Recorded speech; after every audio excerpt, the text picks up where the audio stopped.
As Thanksgiving approached, Governor Hutchinson and leaders of our state Department of Health worried about what they called pandemic fatigue.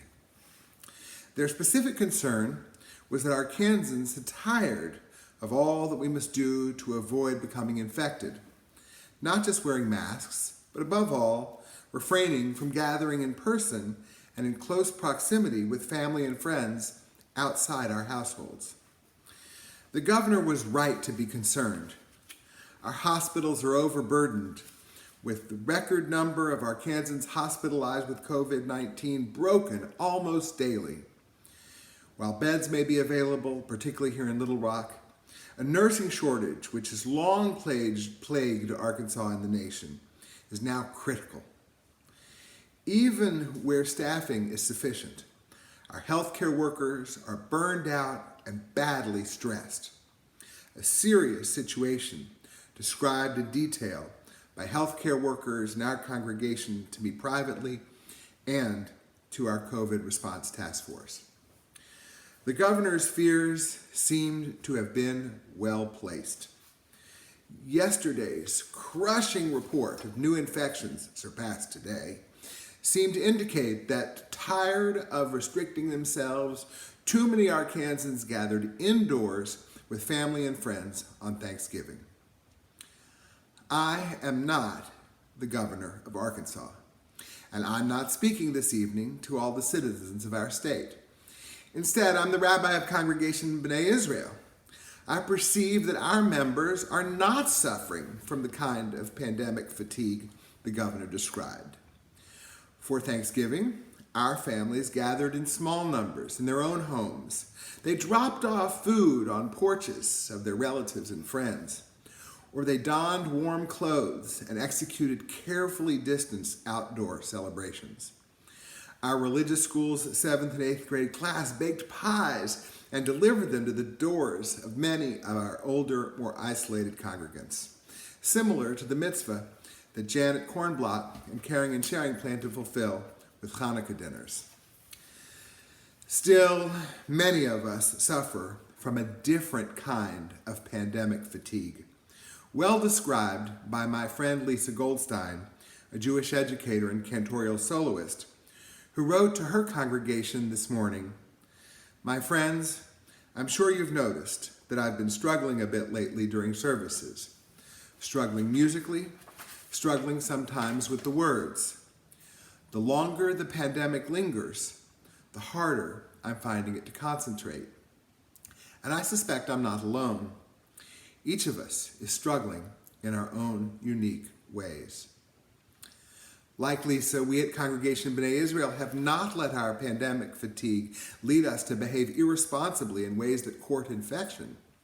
But like Lisa, we're fatigued and strained all the same. We're tired of being cooped up at home, desperately in need of a change of scenery. We joke, but we're not really laughing, as we recall ancient days when we could sit down in a restaurant or more profoundly, give and receive hugs. Our congregation is thriving during this crisis, but only thanks to Herculean efforts on the parts of volunteers and donors, not to mention all of you who have given our online services and programs a chance and stuck with us every Shabbat and for religious school. Still, we long to gather in the foyer before services, enjoying Trudy's welcome at the door, Rita's appetizers, and Meg's challah, along with conversations uninhibited by masks and social distancing. I miss Sunday mornings on the children's library stairs with our students and faculty. Our telephones and Zoom screens have become our lifelines to human contact. But who among us hasn't cursed or groaned as we've contemplated yet another hour on Zoom? We are behaving as carefully as the governor asks, or more so, but we do suffer from pandemic fatigue.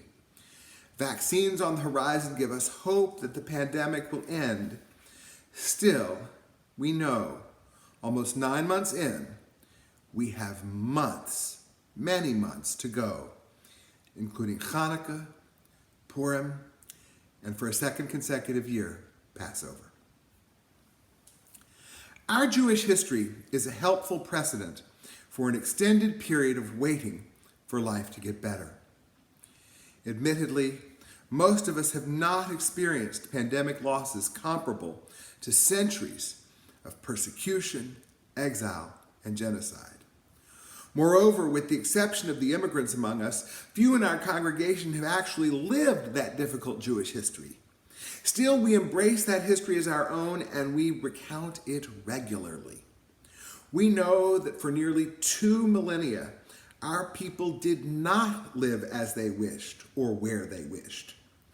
While we yet await messianic redemption, the centuries of woe have blessedly come to an end for the overwhelming majority of our people in Israel, in the United States, in Canada, and in other corners of the free world. We may take comfort in recalling the prayers of generations have largely been answered.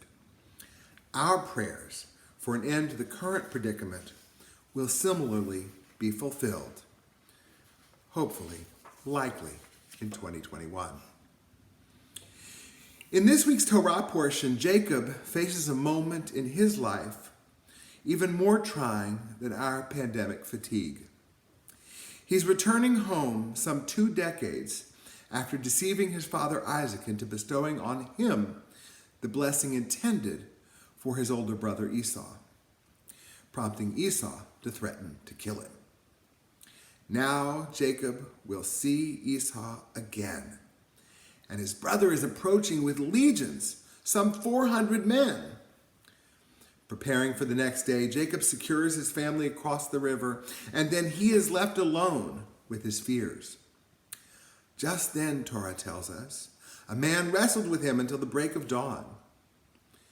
Jacob is injured, but he prevails, ultimately receiving a blessing from the man, likely an angel, according to our sages, and he is renamed Israel, a name that the angel describes as denoting that you have struggled with God and with human beings, and you have prevailed. Rabbi Michael Dolgan shares a medieval commentary by Rabbi David Kimchi. They struggled until the dawn as a hint that light is coming after darkness. Trouble is compared to night and darkness. Therefore, the angel came to him at night and wrestled with him until the dawn as a hint that he will have spirit and rescue, which is like light after the darkness. Rabbi Dolgan explains, Rabbi Kimchi knew that we need signs that we can overcome the challenges we face, that the difficult situations we must respond with strength, spirit, and faith, 3 elements that signify the Jewish people's approach to life. And so, like Jacob and the generations of our people before us, we live through a difficult period now, sometimes as black as night. We struggle and we prevail. We will not let our pandemic fatigue lead us to unacceptable risk to our own health or to that of our family or community. Let us also have faith.